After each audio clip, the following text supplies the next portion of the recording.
Every memory that I've ever had in my life has been anchored by food.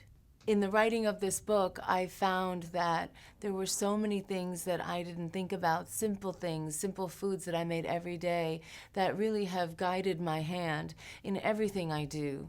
And there's been so many times when I've used food as solace, food as comfort, food as weapon, food as a tool for seduction. And I think, tell me how someone eats, and I'll tell you who they are.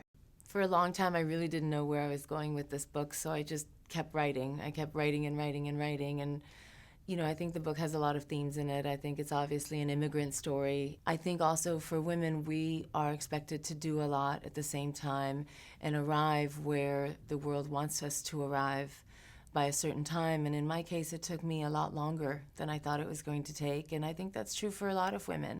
I talk about the demise of my marriage in this book, which was a very painful thing and a very public thing.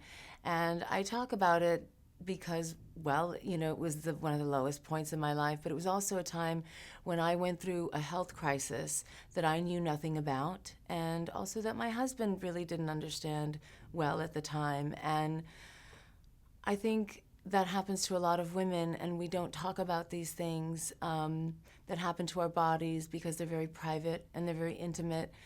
In my case, I had endometriosis, and I believe it was a really big reason why my marriage ended, and I wanted to talk about that in a real and compelling way, because if women like me don't talk about things like that, then who will?